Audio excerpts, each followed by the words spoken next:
እሺ ልጆቻችን እስቲ እናማትባለን። በስመ አብ ወወልድ ወመንፈስ ቅዱስ አሐዱ አምላክ አሜን። እንደምሰነበታችሁ? እግዚአብሔር ይመስገን። አሜን። የአምላካችን የልዑል እግዚአብሔር ስሙ የተመሰገነ ይሁን። አሜን። በጣም ጥሩ። እስቲ ቤት ያሉትን ልጆች እንደምሰነበታችሁ?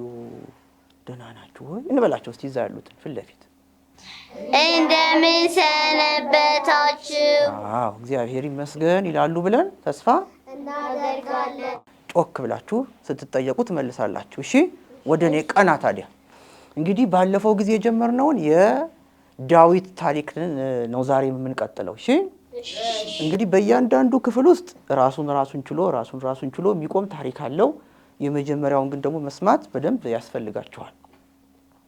አሁን እንግዲህ ሳኦል የእስራኤል ንጉሥ የመጀመሪያው ዳዊትን እያሳደደው እንደሆነ ሊገለው እየፈለገ እንደሆነ ባለፉት ጊዜያት ተነጋግረናል እና በመጨረሻ ሳኦል ባልጠበቀው ሁኔታ ሳሙኤልና ዳዊት ባሉበት ቦታ ሄዶ ሳኦል በዚያው እንደተኛ ነበር የተነጋገርነው። አሁን እንግዲህ ይኸውላችሁ ዛሬ ደግሞ የምነግራችሁ ታሪክ የዮናታንና የዳዊትን በጣም እንደው የወዳጅነታቸው ልክ የት እንደሚያደርሳቸው የት እንደደረሰ ነው የምነግራችሁ። ጥሩ ጓደኛ ማቾች ምን እንዳደረጉ ማለት ነው። ስለዚህ አሁን ከዚያ ከስደቱ ተመለሰና ዳዊት ዮናታንን አገኘው። አግኝቶ ምን አለው? ባለፈው አይገድልህም አባቴ ብሎ ቃል ገብቶለት ስለነበር መጣና ለዮናታን አባትህ ምን አድርጌው ነው እኔ ሊገድለኝ የሚፈልገኝ ምን አጥፍቼ ነው ብሎ አለው። ከዚያ በኋላ ዮናታን ምን አለ መሰላችሁ? አባቴ ትንሽም ትሁን ትልቅም ነገር ትሁን እኔን ሳያማክር ምንም ነገር ስለማያደርግ አይገድልህም አልገልህም ብሏል ባለፈው አለው። ከዛ ዳዊት ግን እንደዛ ጦር እንደተወረወረበት ባለፈው ጊዜ እንደነገርኳችሁ ስላወቀ ስለተደገመበት ምን አለው መሰላችሁ? በአንተ በጓደኛዬ እንደዚሁም ደግሞ በእግዚአብሔር ስም እምልልሃለሁ አባትህ ይሄንን ሊያደርግ ይፈልጋል፣ እኔን ሊገድለኝ ይፈልጋል አለው። ከዛ ዮናታን ምን አለ መሰላችሁ? ቀደም ትንሽም ትልቅም ነገር ይሁን እኔን ሳያማክረኝ አያደርግም ብሎት ነበር አይደለ? አዎ። ስለዚህ አያደርግም ብሎት ስለነበረ እንግዲያው እሺ አንተ ይሄንን ካልክ እኔ ምን ላድርግልህ አለው። እንግዲህ ባለፈው ለማስማማት ሞክሯል፣ ወይም ደግሞ ለመንገር ለአባቱ ሞክሯል። ስለዚህ አሁን ምን ላድርግልህ ብሎ ጠየቀው። ከዚያ ዳዊት ዮናታን እንዲያምንለት ስለፈለገ ምን አለ መሰላችሁ? እኔ ለሶስት ቀን ያህል ንጉሱ ጋር ምሳ ሲበላ አልኖርም። ብዙ ጊዜ ዮናታን አለ፣ ዳዊት አለ፣ ሌሎች ሰዎች አሉ፣ አንድ ላይ ነው ምሳ የሚበሉት። ስለዚህ ምሳ ሲበላ ለሶስት ቀን ያህል እኔ አልኖርም እና በዚያን ጊዜ ንጉሱ የት ሄደ ዳዊት ብሎ ከጠየቀህ ወደ ቤተልሔም ወደ ሀገሩ ተመልሶ በዓመት አንድ ጊዜ የሚያከብሩት መስዋዕት የሚያቀርቡበት ዝግጅት አላቸው፣ እዚያ ላይ ወንድሞቹ እንድትመጣ ብለው ስላሉት ሄዷል፣ ፈቃድ ሰጥቼዋለሁ ብለህ ንገረው። የዚህን ጊዜ አለ ዳዊት፣ የዚህን ጊዜ ንጉሱ ምንም ችግር የለውም እሺ ብሎ ከተቀበለ ሊገድለኝ አይፈልግም ማለት ነው። ነገር ግን እንደዚህ ስትለው አንተንም መልሶ የሚቆጣ ከሆነ ግን ሊገድለኝ ፈልጓል የሚለው ምልክት ይሁንህ ብለዋል። ዳዊት ምን አለ መሰላችሁ? መጨረሻ ላይ ግን ከልቡ ጥፋት እንዳላጠፋ ስለሚያውቅ ጓደኛው ዮናታንንም ማጣት ስለማይፈልግ ምን አለው መሰላችሁ? እውነትን የተሳስቼ አባትህ ሊገድለኝ የማይፈልግ ከሆነ ግን አንተ ጥፋት ካገኘህብኝ አባትህ አይደለም አንተ ራስህ መጥተህ ግደለኝ፣ እኔ እሞታለሁ በቃ አለ። ዳዊት ጥፋተኛ እንዳልሆነ ስለሚያውቅ። ከዛ ዮናታን እዚህ ድረስ መድረሱን ተመለከተና እሺ እንዳልከው አደርጋለሁ አለው።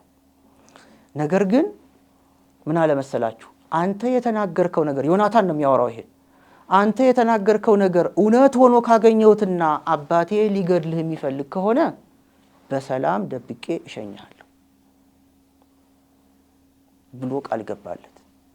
ነገር ግን ምልክት እንዲሆነን ለመግባቢያ ምልክት እንዲሆነን ብሎ አንድ ነገር ነገረው። የዚህ ትምህርታችን አንዱ ርዕስ ሶስቱ ቀስቶች የሚል ነው። ስለዚህ በሶስት ቀስቶች ምን ምልክት ሊያደርግ እንደፈለገ ዮናታን ለዳዊት እንዲህ ብሎ ነገረው። ምን አለው? አንተ እኔ እስካጣራ ድረስ ሂድና ሜዳው ላይ ካለው ትልቅ ድንጋይ ስር ተደበቅ። ከዚያ እኔ ወደ ሜዳው መጣና 3 ቀስቶችን ወነጭፋለሁ።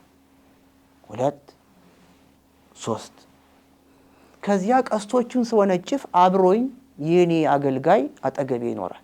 ሂድና ቀስቶቹን አምጣለዋለሁ። እሱ ቀስቶቹን ሊያመጣ ሲሄድ እኔ ወደዚህ ናቸው ብዬ ከጮኩኝ ችግር የለም ማለት ነው። ወደዛ ናቸው ብዬ ከጮኩ ግን እውነትም አባቴ ሊገድልህ ይፈልጋል ማለት ነው። በዚህ እንግባባ አለው። ማን ነው የሚናገረው? ዮናታን። ለማን ነው የሚናገረው? ለዳዊት። ይሄን ተባባሉና ዳዊት ሮጦ ሄዶ ከዚያ ከተባለው ድንጋይ ተደበቀ። ከዚያ በማግስቱ እንግዲህ ከዛ ቆይቷል። መሸሸጊያ ቦታ ሆኖታል። ወደ ቤቱ እንዳይመለስ ሳኦል ይገድለዋል። ስለዚህ ዳዊት በዚያው ቆየ። ዮናታን በማግስቱ ሄደና ከዚያ ከምሳ ከሚበላበት ከአባቱ ጋር ከተሰበሰቡት መካከል እሱ እንደ መደበኛ ሆኖ ቆመ። ዳዊት ከወንበሩ ላይ የለም። ሳኦል ተመለከተ። የመጀመሪያ ቀን ነው። ምናልባት አለና ምንም አልተናገረም፣ ዝም አለ ሳኦል። ሁለተኛ ቀን መጣ። በሁለተኛ ቀን ግን ከወንበሩ ላይ ሲያጣው ሳኦል ምን አለ? ያ የእሴይ ልጅ ዳዊት የት ነው ያለው? ትላንትናም ዛሬም ከምሳው ከግብሩ ላይ አልተገኘም ብሎ ጠየቀ። የዚህን ጊዜ ዮናታን ፈጠን አለና ወደ ቤተልሔም ወደ አባቱ ሀገር በዓመት አንድ ጊዜ የሚያቀርቡት መስዋዕት ስላላቸው ወደዚያ ሄዷል። ወንድሞቹ እንድትገኝ ብለው የግድ ስላሉት እኔም ደግሞ ፈቅጄለታለሁ ሄዷል አለው። አሁን እንግዲህ ፈቅጄለታለሁ ነው ያለው። የሚያስቆጣ ነገር የለም አይደል? ግን ሳኦል በልቡ ሌላ ነገር ስላሰበ የዚህን ጊዜ ቱግ አለ። በቃ ተናደደ። ምን እያደረግክ እንደሆነ ታውቃለህ? እሱ እኮ መንግስታችንን ሊነጥቀን ነው። አውቄብሃለሁ፣ አንተ የምታዳላው ለሱ ነው ብሎ አለው። ተቆጣው ማለት ነው። ከዛ ዮናታን ተረጋጋና ምን አደረግህ? ምንስ ስላደረግህ ነው ዳዊት ልትገለው የምትፈልገው ሲለው ደሞ ይናገረኛል እንዲህ አለና በልቡ አስቦ ለዳዊት እንዳደረገው ጦሩን ብድግ አደረገና ወደ ልጁ ወደ ዮናታን ውርውር አደረገበት። ታዲያ ዮናታንም ሐቀኛ ነው። ዳዊትን የጠበቀው እግዚአብሔር ማንንም ጠበቀው? ዮናታንንም ጠበቀው። ስለዚህ ያ የተወረወረ ጦር ሳተው። የዚህን ጊዜ ብድግ ብሎ ከገበታው ላይ ተነስቶ ብን ብሎ ዮናታን ሄደ። ለጊዜው አባቱ እንደማይጨክንበት ያውቃል። ግን ለጊዜው የተናደደ ፊት ስለነበረ ዞር ማለት ነበረበትና ጥሎ ሄደ። ይገርማችኋል፣ በአባቱ ክፉ ሐሳብ ክፉን መንፈስ ስላዘነ ቀኑን ሙሉ ምንም ምግብ የሚባል ሳይቀምስ ዋለ ዮናታን። በቃ አሳሰበው። በዚህ በኩል ጓደኛው ሊገልበት ነው፣ በዚህ በኩል ደግሞ አባቱ የማይሆን ነገር እያሰበ ነው። የንጹህ ሰው ደም በእጁ ሊፈስ ነው። ስለዚህ ዮናታን ጥሩ ሰው ነበርና በመሃል አዘነ። ግን ዳዊትን ደግሞ አሳልፎ መስጠት አይፈልግም። ምክንያቱም ዳዊት እውነተኛ ሰው ነው፣ ሐቀኛ ሰው ነው። ከዚያ በማግስቱ ልክ ትላንትና እንደተነጋገሩት ወደ ሜዳ ቀስቱን ይዞ ደግሞ አብሮት ያለውን አገልጋዩን ብላቴናውን ደግሞ ይዞ ሄደ። ከዚያ በባዶ ሜዳ ያን ቀስት 3 ቀስቶችን አድርጎ አስወነጨፈ። ከዛ አገልጋዩን በል ሂድና ቀስቶቹን አምጣ አለው። ከዛ እሱ ቀስቶቹን ሊያመጣ ሲሄድ ወደዚያ ናቸው፣ አትቆይ፣ ፍጠን ቶሎ ብለዋል። አሁን ይሄን አገልጋዩ ለማን ነው የሚመስለው? ለሱ ነው የሚመስለው አይደል? እሱ ግን ለማን እየተናገረ ነው? ለዳዊት እየተናገረ ነው። ስለዚህ ወደዚያ ናቸው ማለት አባቴ እንዳልከው ሊገድልህ ይፈልጋል ማለት ነው። እንኳን አንተን ለኔም ጦር ወርውሮብኛል ብሎ በልቡ ስላሰበ ስለገባው ስለተረዳ ወደዚያ ናቸው ፍጠን ብሎ ተናገረ። ከዚያ አገልጋዩ ያንን ጦሮቹን 3ቱን ንቅል አድርጎ ሰብስቦ ይዞለት ተመልሶ መጣ። ከዛ የቀስት መወርወሪያውን ልብሱን ማደረገና በል ይሄን ይዘህ ወደ ከተማ ሂድ አለና ዮናታን ለአገልጋዩ አሸከመው። ከዛ አገልጋዩም ያን ያዘና ወደ ከተማ ሄደ። አሁን ማን ቀረ ብቻውን? ዮናታን። በዛ በሜዳ ደግሞ ከድንጋይ ስር የተደበቀ ማን አለ? ዳዊት። ጓደኛ ማቾቹ ሊገናኙ ነው ማለት ነው። ስለዚህ መሄዱን ሲያቅ አገልጋዩ ዮናታን ዳዊት ወዳለበት ከሄደና ምንም ሳይባባሉ መጀመሪያ መጽሐፍ ቅዱሳችን እንደሚለን ተቃቀፉ። አሁን አንደኛው ከጓደኛችሁ መካከል ያዘነ ስታዩ እንደዛ ለምታረጉት ጠጋ ብላችሁ ክፍ ነው የምታረጉት አይደል? በመተቃቀፍ እኮ በቃ መተዛዘን እኮ ማለት ነው። አዘነ በቃ ሊለያዩ ነው። የሚዋደዱ ጓደኛ ማቾች ናቸው። አብረው እንዳይኖሩ ሳኦል ሊገለው ይፈልጋል ዳዊት። የበለጠ ደግሞ ይላል መጽሐፍ ቅዱሳችን ከዮናታን ይልቅ ዳዊት ስቅስቅ ብሎ አለቀሰ። በጣም አዘነ። ዮናታንንም ይወደው ስለነበረ ማለት ነው። እና በዚህ አዘነ። ከዛ በኋላ ዮናታን ምን አለው? እንግዲህ አባቴ ሊገልህ እንደሚፈልግ አውቄያለሁ፣ አረጋግጫለሁ። ስለዚህ ነፍስህን አድን፣ ሂድ፣ ከዚህ ጥፋ፣ ራቅ። ነገር ግን መሐላችንን እንጠብቅ። በእኔና በአንተ መካከል በአንተና በእኔ ልጆች መካከል ክፉ ነገር እንዳይደረግ የተማማልነውን መሐላ የገባነውን ቃል ኪዳን ግን ሁለታችንም እንጠብቅ ብሎ አለው። ከዚህ በኋላ እነዚህ በጣም ይዋደዱ ጓደኛ ማቾች በሳኦል አማካኝነት በዚህ ጊዜ ተለያዩ ማለት ነው። ግን አብሯቸው ምን አለ? የተገባቡት ቃል አላቸው። ስለዚህ ዮናታን ወደ ቤተ መንግስቱ ተመለሰ። ዳዊት ደግሞ ሽሽቱን ቀጠለ። ወዴት ሄዶ ይሆን? መቼም እግዚአብሔር የእስራኤል ንጉሥ ትሆናለህ ብሎታል አይደል? እንዴት ደግሞ ተመልሶ ንጉሥ ይሆን ይሆን? በስደት ውስጥ ደግሞ ምን ያጋጥመው ይሆን የሚለውን በሚቀጥለው ጊዜ ደግሞ እንማራለን። እሺ፣ የሰማነውን በልቦናችን ያሳድርብን። አሜን አሜን። በጣም ጥሩ። እስቲ ባጭሩ ዛሬ ደግሞ ምን እንደተማራችሁ፣ ምን እንደገባችሁ፣ እንደተማራችሁ ሳይሆን በእርግጥ ምን ገባችሁ፣ ለእናንተ ህይወት ምን የሚጠቅም ነገር አገኛችሁ የሚለውን ትነግሩኛላችሁ። የጠመመውን ደግሞ አቃንተን እንደ መጽሐፉ ቃል ደግሞ እናጠቃልላለን። እሺ ዲቦራ።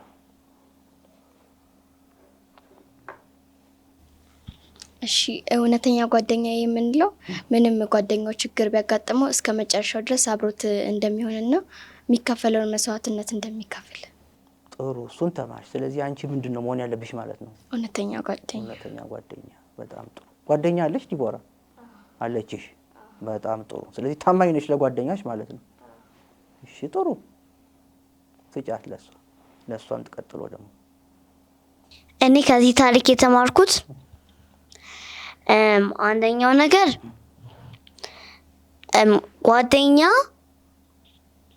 ከመጀመሪያው ደስታ እስከ መጨረሻው ሀዘን ድረስ አብረው እንደሚቆዩ እና ሀዘናቸውን አብረው እንደሚተዛዘኑ ደስታቸው ደግሞ አብረው እንደሚደሰቱ ይገልጻል። ሁለተኛው ደግሞ ዮናታን ዳዊት እውነቱን እንደሆነ በሁለት ነገር ነው ያወቀው። አንደኛው ዮናታን የልብ ጓደኛው ስለሆነ ሲነግረው፣ ሁለተኛው ደግሞ ያደረገበት ነገር ራሱ ላይ ስላደረገበት አባቱ ነው። ስለዛ ቀናተኛ ብንሆንም ለጓደኛችንም ለልጆችንም ለሁሉም ቤተሰቦችን ቅን ሆነን መታመን እንዳለብን። በጣም ጥሩ። መታመን እንዳለብን ከዮናታን ተምረናል። ሁለቱንም ላለማጣላት ዳኛ ለመሆን ሞክሯል ዮናታን ነው። በጣም ጥሩ። እሺ ሲጫፍ ጓደኛ ስንመርጥ ጥሩ ጓደኛ መምረጥ አለብን። ጎበዝ። እሺ፣ ጥሩ ጓደኛ ደግሞ ሲኖረን በሀዘናችንም በደስታችንም ስናዝን አብሮን ያዝናል፣ ስንደሰት ደግሞ አብሮን ይደሰታል። በጣም እንደማን ማለት ነው? አሁን ታሪኩ ላይ እንደ ዮናታን ናደና። ጎበዝ፣ ጎበዞች። እሺ መልሽ። ከዚህ ከወንድሞች ጋር አለ? እሺ ሰጣ።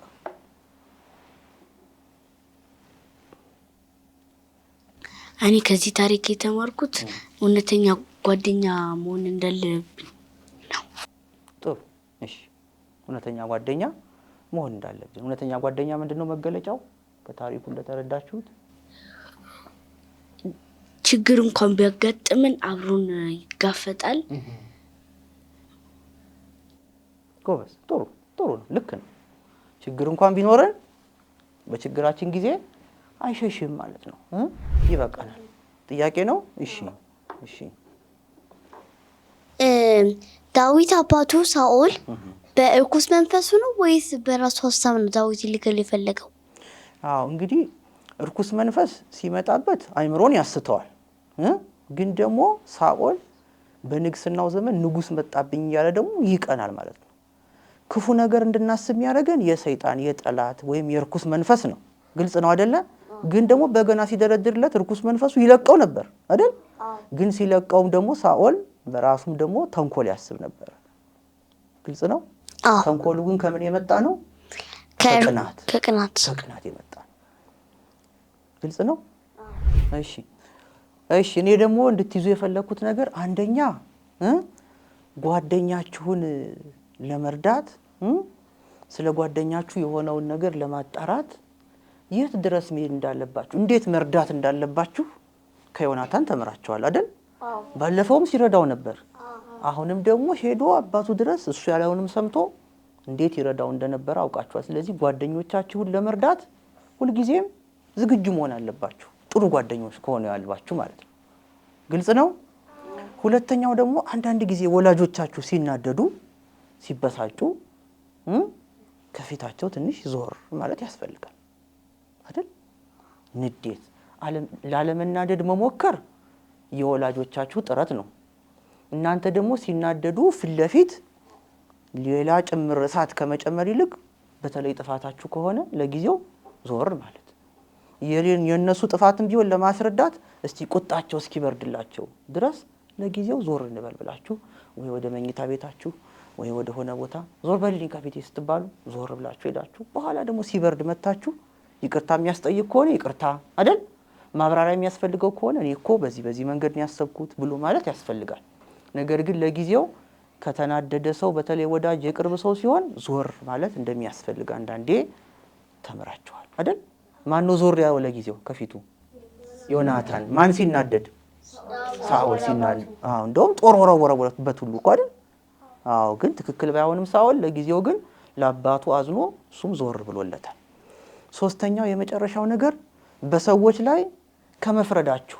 ለምሳሌ ዮናታን ለአባቱ አዳልቶ አይ ዳዊት ጥፋተኛ ነው ከማለቱ በፊት መጀመሪያ ምንድን ያደረገው? ማጣራት አይደል? እውነትህን ነው? እስቲ ቆይ እውነትህን ከሆነ እኔ ላጣራ፣ እስከዛው አንተ እዚህ ጋር ተደበቅ ጠብቀኝ አይደል እያለው የነበረው። ስለዚህ የቅርባችሁ ሰውን ቢሆን ሊያጠፋ ይችላል ብላችሁ ማሰብ እንጂ እሱ የኔ ሰው ነው፣ እሱ የኔ አባት፣ እሱ የኔ እናት፣ እሱ የኔ ጓደኛ ስለሆነች ብላችሁ ሁልጊዜ ለዛ ሰው ብቻ ማዳላት የለባችሁም።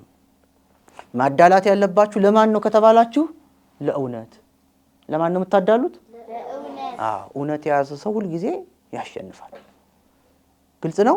ስለዚህ የቅርባችሁን ሰው እየመከራችሁ ስለ እውነት መታገል እንዳለባችሁ ከዚህ ታሪክ ትማራላችሁ ማለት ነው። የሰማነውን በልቦናችን ያሳድርብን። አሜን። ሁል ጊዜ እንደምላችሁ ጽኑ በእምነታችሁ፣ ጠንክሩ በትምህርታችሁ፣ ታዘዙ ደግሞ ተፋቀሩ ጎበዞች። ተስፋ አላት በእናንተ ቅድስት ኦርቶዶክሳዊት ተዋሕዶ ሃይማኖታችን ኢትዮጵያ ደግሞ ሀገራችሁ።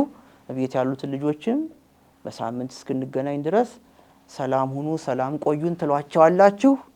ሳምንት ስንገናኝ በአዲስ ምዕራፍ ነው የምንገናኘው። አሁን 90 ታሪክ ተምራችኋል እስካሁን። ጥሩ ነው አይደለ? ስለዚህ 90 ታሪክ ተምራችኋል። 90ውን እንግዲህ ምዕራፍ 3 አለቀ ማለት ነው። 30 ሲሆን 90 ያልቃል። አሁን አዲስ ምዕራፍ 4 ደግሞ ከክፍል 91 እንጀምራለን። ታሪኩ ይቀጥላል፣ ግን ምዕራፉ ተዘግቶ አዲስ ይከፈታል ማለት ነው። እሺ በርቱ። 90ውን ታሪክ ያልተማረ ተምሮ መድረስ አለበት። እናንተም ቤት ያላችሁትም ልጆች ማለት ነው። እሺ አሁን ሰላም ሁኑ፣ ሰላም ያገናኘን በሏቸው። ወደዚያ ዙሩ። ሰላም ሁኑ፣ ሰላም ያገናኘን። አሜን። ሰላም ሁኑ፣ ሰላም ያገናኘን። በአዲሱ ምዕራፍ ደግሞ በሰላም አገናኝቶ እንድንማር ያብቃል። ለዚህኛው መዝጊያ እንዲሆነን ጸሎት ደግሞ እናደርጋለን ሁሌም እንደምናደርገው። እሺ ለጸሎት እንነሳ። ተነሱ።